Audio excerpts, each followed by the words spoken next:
Hello everyone. तो कैसे सभी लोग अच्छे होंगे। तो इलेक्ट्रॉनिक्स को आगे बढ़ाते हैं तो रिलेशन बिटवीन करंट गेन और जो हमारी अल्फा और बीटा करंट गेन होती है उनमें रिलेशन निकालेंगे ट्रांजिस्टर के लिए। तो पहले करंट गेन अल्फा की डेफिनेशन पढ़ेंगे और फिर डेफिनेशन पढ़ेंगे करंट गेन बीटा की। दोनों ही हमारी अलग अलग कन्फिगरेशन के लिए क्या होती है, करंट गेन होती है। तो कौन से के लिए कन्फिगरेशन के लिए करंट गेन होगी उसको जानेंगे आज। ठीक है, तो टॉपिक है हमारा relation between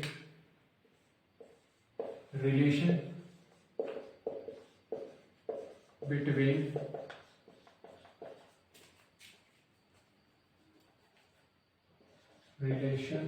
between current gain alpha and beta. ठीक है, और किसकी होती है करंट गेन ऑफ ट्रांजिस्टर में। ठीक है, ट्रांजिस्टर बड़ा इंपॉर्टेंट टॉपिक है भाई, न्यूमेरिकल भी बनता है, एज इट इज पूछ दिया जाता है। चलिए जी, पहले तो जानते हैं करंट गेन अल्फा क्या होती है हमारी। ठीक है, करंट गेन अल्फा क्या होती है। तो करंट गेन अल्फा, अब जो करंट गेन अल्फा होगी हमारी, वो हमारी होगी कॉमन बेस कन्फिगरेशन के लिए करंट गेन होगी ये। अगर बीटा की बात करें तो बीटा होगी एमीटर, कॉमन एमीटर कन्फिगरेशन के लिए। ठीक है, तो क्या होगी करंट गेन जो अल्फा होगी हमारी, इसकी डेफिनेशन देख लो पहले। It is the current gain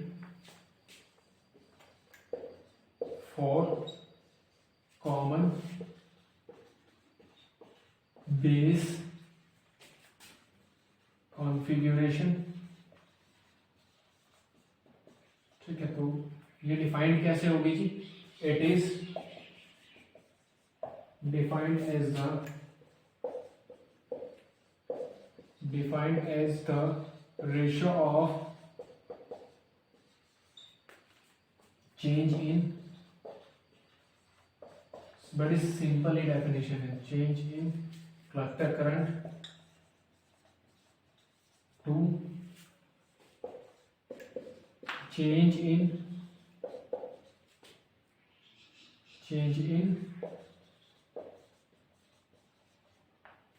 ammeter current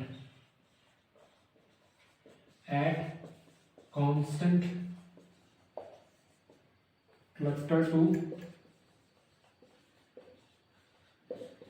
base voltage. ठीक है, जब हमारी कलेक्टर टू बेस वोल्टेज क्या रहेगी, कांस्टेंट रहेगी, तो ये रेशियो रहेगा हमारा किसका, चेंज इन। ठीक है, change in collector current to change in emitter current at constant collector to base voltage. यानी कह सकता हूं that is alpha will be, alpha is equals to del change in collector current to change in emitter current at, जब हमारा ये वाली voltage क्या हो, कांस्टेंट हो, वीसीबी क्या हो हमारी, कांस्टेंट हो। क्लियर है बात। ये तो अल्फा की डेफिनेशन होगी। बीटा की भी क्या हो जाएगी, एमीटर कॉन्फ़िगरेशन के लिए होता है, और change in collector current to change in base current. ठीक है, तो बीटा की डेफिनेशन भी देखेंगे। ठीक है, इसको नोट करो भाई पहले। ठीक है, नोट करो उसको, फिर बढ़ते हैं आगे। चलिए, तो जो करंट गेन बीटा है उसको देख लेते हैं। ठीक है, करंट गेन बीटा को देख लेते हैं। चलिए,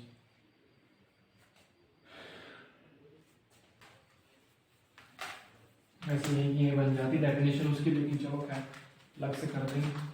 तो ये वाला फॉर्मूला हमें लिख लेना है कहीं पे, ये अल्फा डेल आई से अपॉन डेल आई होता है, इसको यहाँ पे लिख देता हूँ। किसका यूज होगा, del I C upon del I at B C, B constant है। ठीक है, तो जी बीटा क्या हो जाएगा, करंट गेन बीटा की definition, it is the current gain for common emitter configuration.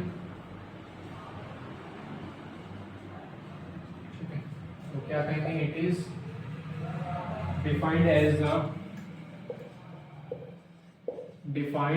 the ratio of change in collector, okay, collector current to change in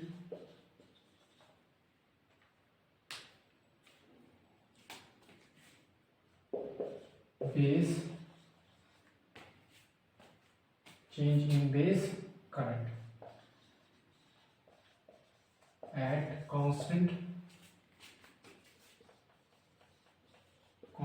collector to emitter voltage. ठीक है, इस बार emitter voltage collector to emitter voltage क्या रहेगी, constant रहेगी। That is beta will be del I C by del I B at collector to emitter voltage is constant.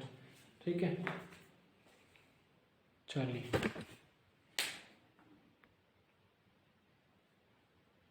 अब दिख रहा है क्लियरली। ठीक है, तो बीटा विल बी दिस। चलिए जी, अब रिलेशन निकालेंगे, दोनों की डेफिनेशन हो गई। यानी कि एक तो हमारा होता है change in collector current to change in base current, जब हमारा collector current to emitter current voltage, sorry collector to emitter voltage क्या रहे, कांस्टेंट रहे। और एक हो जाएगा change in collector current to change in emitter current, जब हमारा वोल्टेज कौन से वाली, कलेक्टर टू बेस वोल्टेज क्या रहे, हमारी कांस्टेंट रहे। चलिए जी, मैं रिलेशन निकाल लेते हैं। चलिए शुरू करते हैं काम। तो अल्फा बीटा है मेरे पास, अब इनमें रिलेशन निकालना है।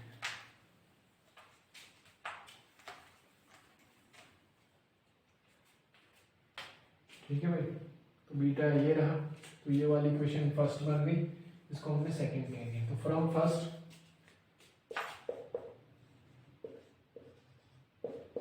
डेल आई सी कितना है हमारे पास, डेल आई सी है अल्फा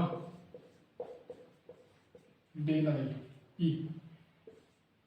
ठीक है, डेल आई सी कितना है हमारे पास, अल्फा डेल आई। ठीक है, ये डेफिनेशन हो गई भाई अल्फा की। करंट गेन जो कि है हमारी किसके लिए, कॉमन बेस कन्फिगरेशन के लिए और एक कॉमन एमीटर के लिए। ठीक है, तो फ्रॉम फर्स्ट से del I C alpha del I हो गया हमारा। ठीक है, चलिए इसको हटा देते हैं। अब हम जानते हैं, क्या जानते हैं जी, गड़बड़ी तो नहीं हो रही है।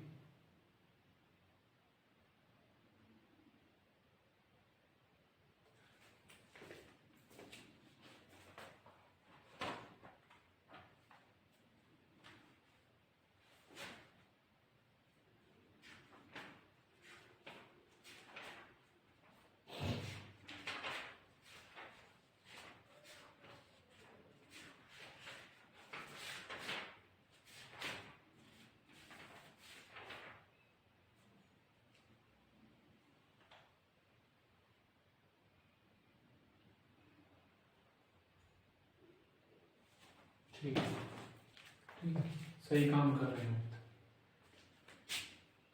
चलो जी, अब हम पता है, क्या पता है, del I is equal to होता है del I B plus del I, क्या होता है डेल आई सी। ठीक है, जो डेल आई होता है हमारा वो कितना होता है, del I B plus del I C. ठीक है, तो यहां से डेल आई बी कितना हो जाएगा, थोड़ा सा डाउट हो गया था, वो चेक किया है। ठीक है, ताकि सही कर रहे थे हम काम। तो ये हो जाएगा डेल आई ई माइनस के डेल आई सी। अब इस वाली इक्वेशन से तो थर्ड थी हमारी डेल आई सी की वैल्यू है, जो हम इसमें रख देंगे फ्रॉम थर्ड से क्या हो रहा है भाई, del I B is equal to del I E minus के अल्फा डेल आई। क्लियर है बात भाई, डेल आई सी कितना है, अल्फा डेल आई है हमारा, तो del I B is equal to del I common है, 1 माइनस के अल्फा बच गया, dividing by dividing by del I C, ठीक है, on both side, on both side, ठीक है, ऑन बोथ साइड। क्लियर है बात भाई? तो डिवाइड कर लो del I B upon del I C is equals to del I upon del I C 1 minus alpha. अब डेल आई सी क्या है? 1 बाई अल्फा, ठीक है, क्योंकि alpha is equals to del I C upon del I, तो उल्टा हो रहा है 1 बाई अल्फा, और ये क्या है 1 बाई बीटा, ठीक है। यहाँ तक नोट करो, फिर आगे बढ़ते हैं हम लोग। क्लियर है बात? सब कुछ है। बीटा क्या होता है हमारा? Del I C upon del I B, ठीक है। ये डेफिनेशन होती है हमारी बीटा की, और ये अल्फा की। बड़ी सिंपल है, मैंने लिखवा भी दी है, ठीक है। चलो मिटा दूं, चलो डाउट जो था हमने वो दूर कर लिया, ठीक है। लग रहा था कि डाउट है कुछ, तो मैंने उसको बुक में चेक कर लिया, हम सही चल रहे थे। तो ये हमारा 1 बाई बीटा है, क्योंकि उल्टा हो गया, ठीक है, तो इसलिए 1 by beta is equal to 1 minus के अल्फा बाई अल्फा, क्योंकि ये 1 बाई अल्फा की वैल्यू हो गई, यहाँ से निकाल लेंगे भाई। समझदार हो तुम लोग, ज़्यादा बताने की जरूरत नहीं है। तो बीटा इज इक्वल टू, इसको उल्टा कर दो, beta is equal to 1 alpha, ठीक है। हाँ, ये रिलेशन आ गया किसके बीच में? अल्फा और बीटा के बीच में, ठीक है। इसको पॉज करके नोट कर लियो, डिस्क्रिप्शन में नोट्स का लिंक भी मिल जाएगा। क्लियर है बात? नोट्स का लिंक भी दे देंगे हम, ठीक। तो दिस इज, हाँ, अभी अल्फा और बीटा की वैल्यूज कितनी लाइज करते हैं बिटवीन, वो भी बताएंगे। This is the relation between alpha and, या फिर नेसेसरी या फिर required relation between alpha and beta, ठीक है। इन इक्वेशन 4 एक और रिलेशन निकाल लो छोटा सा। In equation 4 add 1 on both sides, ठीक है।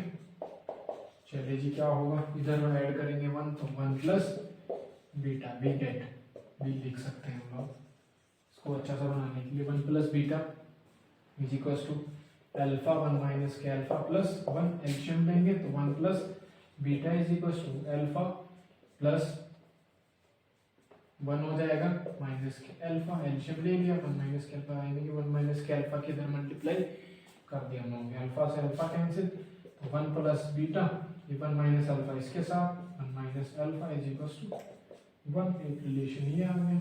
1 प्लस बीटा 1 माइनस के अल्फा इज इक्वल्स टू 1, एक रिलेशन ये था। अब अल्फा और बीटा की वैल्यूज इन्होंने बताई कितनी लाइज करती है, वो हमारी क्या है, फिक्स्ड है, ठीक है। इसको लिख लो भैया, फिर बता देते हैं, उसकी टॉपिक हो जाएगा हमारा कंप्लीट, ठीक है। अल्फा और बीटा की वैल्यूज लाइज करेगी कहाँ तक वो देख लेंगे।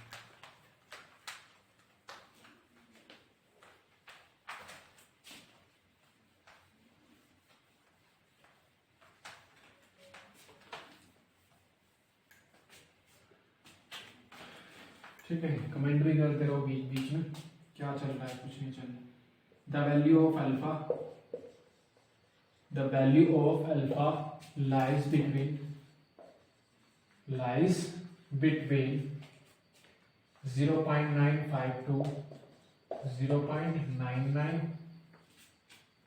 ठीक है। The value of beta lies between, ठीक है, कहाँ तक करती है ये, थोड़ी ज़्यादा नहीं, बहुत ज़्यादा होती है, 22,500, ठीक है।